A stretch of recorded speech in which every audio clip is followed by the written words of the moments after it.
John is speaking from the Speaking to Inform manual, and he's doing speech number 3, the demonstration talk. A demonstration is the most effective way to explain a process, activity, or product. Demonstrations can be done through body movement, for instance, showing a dance step or skiing technique, showing a physical object, or displaying a model.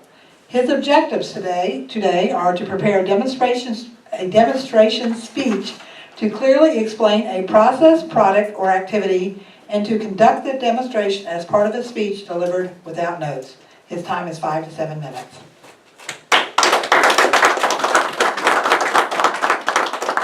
Thank you, Barbara.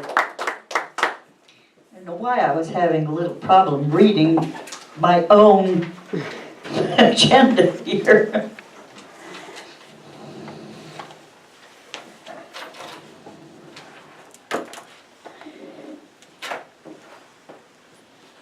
Everybody has a skill, and I don't have one for reading online things that I'm supposed to be reading, like his preparation.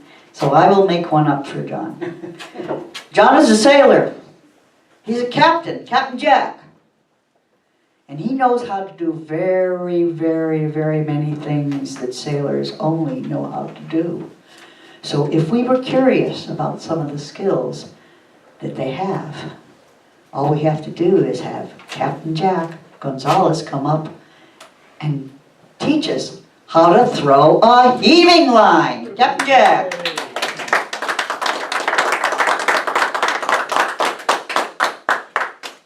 Hello, Toastmasters, Madame and Messieurs.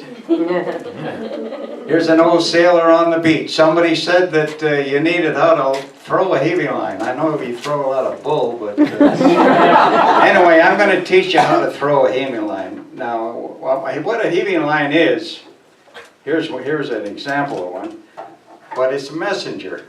What you're doing, you're from your ship, or from your dock, or from your station. Uh-oh. Boy, hey, that's pretty good. Huh?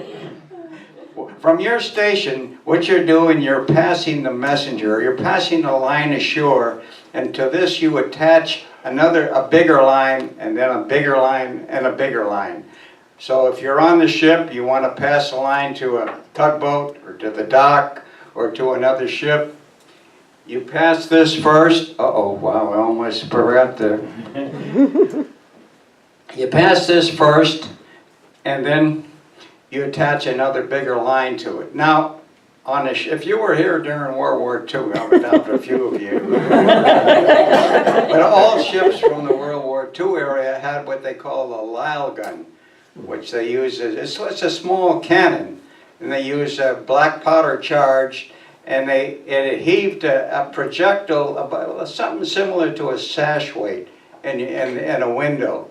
They had a little hook on it, and that's attached to a line that was in a bucket, and they shot the line. George knows what the hell I'm talking about. You were in the Coast Guard. So anyway, in the 1950s, they got rid of all these Lyle guns. I guess they were too dangerous to have aboard ship, and they started to have with the rocket-propelled ones. Now, this is probably what the Coast Guard is using nowadays, and they used it on me. I was downbound in the St. Lawrence Seaway, downbound from Montreal, and I don't know if I got instruction from the lock to tie up on the lower wall. And the procedure on the St. Lawrence Seaway is you put a man on a boom, you lower him to the dock. Well, if there's a saltwater ship, they're not really too handy. And the wind was blowing like hell off the dock. And it blew, before I could get a man ashore, it blew the ship across to the other side. Well, the lock personnel came out with this rocket throwing device, and they passed a heaving line, and we attached it and we winched ourselves back to the shore. But anyway, here goes. I have to put this down. That's all right. We understand.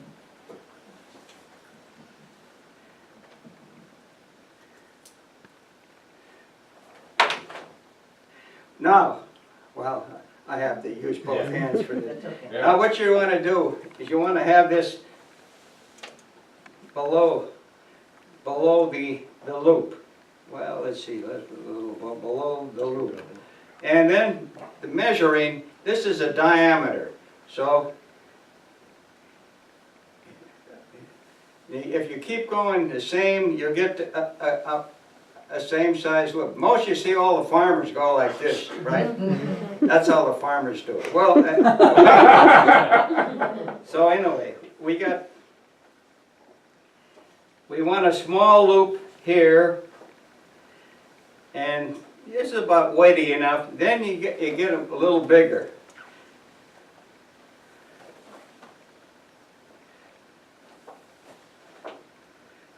And then you can come apart. Now, what you do, now you can throw it overhand, sidearm, or underhand. And you just... Awesome. Good job.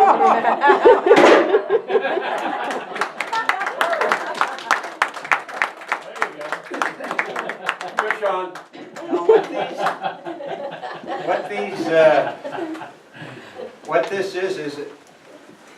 what this is a monkey fist, and it's a braided. I'm tripping over my own line, damn line. And it's usually it's a braided line, and on a ship they put either a rivet or a big nut in the side to weight it down a little bit. And then you get a bosun, he'll dunk it in the paint, and it really gets hard. Now we used to come into Boston Navy Yard, and they had all windows.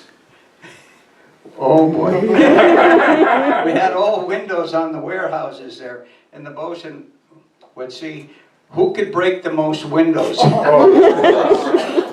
But they did away with the Boston Navy Yard docks, so I think they have too many broken windows anymore. Well, the proof is in the pudding. April, you tell me, see how good I demonstrated, you show me how to throw a heaving line. All right.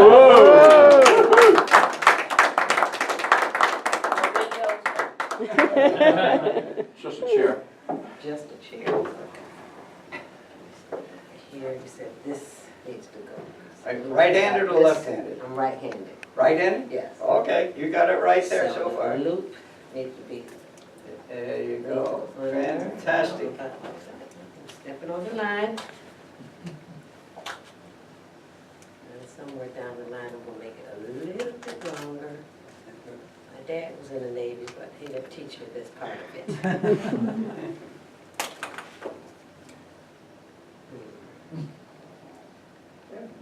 Yeah. Very good, April. I like to make stuff. Plus I have to prove I was listening. There we go. Very All right, good. so. Give her a heat. This. I want to hit the chair again. You said side or whatever.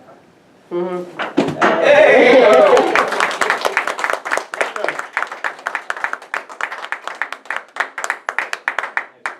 Good teacher.